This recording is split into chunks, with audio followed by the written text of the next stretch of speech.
Herzlich willkommen bei der RC-Werkstatt. Heute machen wir die O4 Pro Einheit in den Foxeer LR7 rein.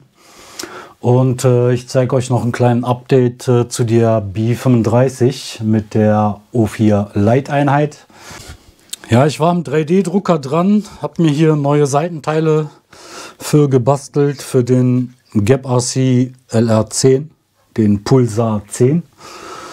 Ich hatte ja da schon Seitenteile konstruiert, die waren fertig, aber irgendwie hatte mir das nie so richtig hundertprozentig gefallen und deswegen habe ich das Ganze nochmal neu konstruiert. Wobei, ja, darum geht es ja gar nicht in diesem Video. Ich räume das mal hier auf Seite und dann schauen wir uns mal den Foxeer erstmal an und dann anschließend den B35. Noch eine kleine Sache, ich habe die O4 Pro Einheit noch nicht da. Die ist irgendwie zurzeit überall ausverkauft. Ja, deswegen habe ich hier einen anderen Weg eingeschlagen. Musste ich einen anderen Weg einschlagen. Ich gehe davon aus, dass das funktioniert. Aber so hundertprozentig kann ich das erst sagen, wenn ich die Einheit da habe. Ich bin auf jeden Fall der Meinung, dass man die O4-Einheit in jeden Frame unterbekommt, solange der Abstand vorne, wo die Kamera reinkommt, 22 mm hat. Also wenn ihr da 22 mm Abstand habt, dann bekommt man die O4 auf jeden Fall da rein. Egal wie der Lochabstand und die Konstruktion hier an der Seite ist. So, ich denke, das war genug Gequatsche. Schauen wir uns an, wie ich das verwirklicht habe. Foxeer LR7. Ja, aktuell ist noch die O3 Einheit drin, weil man die O4 derzeit irgendwie ausverkauft nicht bekommt. Deswegen fliege ich die noch mit der O3. Aber ich denke, hier wird auf jeden Fall die O4 reinkommen. Und ja, habe mal geschaut, wie kann man das verwirklichen, dass wir die O4 hier reinkriegen. Und vor allen Dingen, wie kann ich Maß nehmen. Ja, da habe ich das hier gefunden. Es gibt wirklich Dateien, wo man sich das ausdrucken kann. Und ja, damit habe ich das verwirklicht. Deswegen bin ich mir jetzt nicht ganz so sicher, ob das hundertprozentig hinhaut. Ich habe das schon angefertigt, aber ja, ich weiß nicht, ob es hundertprozentig ist.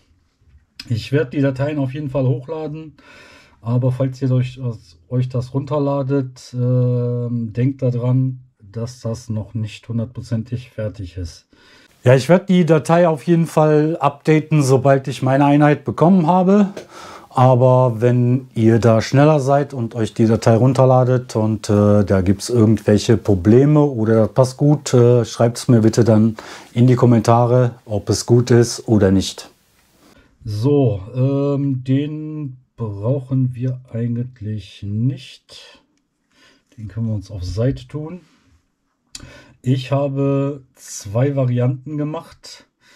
Einmal, wo man das mit einer M3-Schraube sichert und einmal mit einer M2-Schraube. Das hier ist der Halter von der Kamera.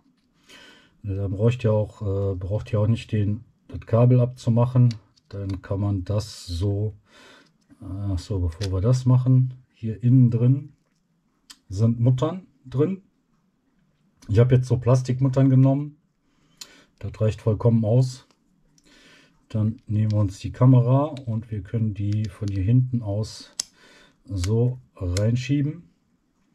Und ja, die sitzt auf jeden Fall schon bombig da drin, weil wir haben ja hier eine Kante drin und hier ist auch eine Kante drin und deswegen hält die auch so schon. Man könnte natürlich auch hier noch flache Schrauben mit reinmachen, aber ich halte das nicht für nötig. So, dann kommen diese Seitenteile hier in die Seite rein,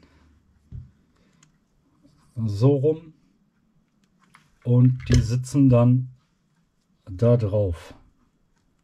Und ja, das hält so schon fast gut, aber man kann dann eine kurze Schraube hier reindrehen. Ich müsste mal messen, was für eine da reinpasst. Blende ich euch ein. Mit der kann man die festziehen und dann ist die wirklich bombenfest da drin. Ja, und dann zu der Air Unit an sich. Das System hat mir schon echt gut gefallen, wie die das bei Foxair geregelt haben. Und ja, das System habe ich dann halt übernommen und habe es dann halt mit der O4 Einheit gemacht. Man steckt die so da rein und wenn das da drin ist, dann hält die eigentlich schon bombig da drin. Ich habe die Löcher auch noch mal mit reingemacht. Man kann die auch einmal noch festschrauben von unten, aber das sollte eigentlich auch so schon reichen. Na, vielleicht überarbeite ich das Ganze noch mal und setze hier noch ein Stück dran. Eigentlich ist es so schon recht gut. Jetzt kann man das auseinanderdrücken, weil das hier noch nicht feste ist. Aber wenn die da drinnen sitzen, dann ist das eigentlich schon ja, recht fest da drin. USB-C ist frei. Und Kartenslot kommt man auch noch dran. Ja, ich denke, das sollte so gut gehen.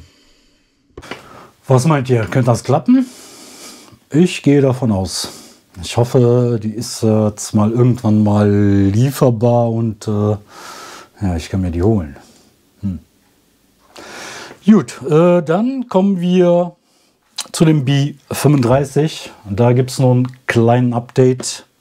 Und zwar bin ich die geflogen. Das hat funktioniert. Vibrationen, alles gut. Aber die O4 Lite braucht auf jeden Fall bei Sonnenlicht ein ND-Filter. Ich zeige euch mal kurze Aufnahmen bei ja, so normales Sonnenlicht.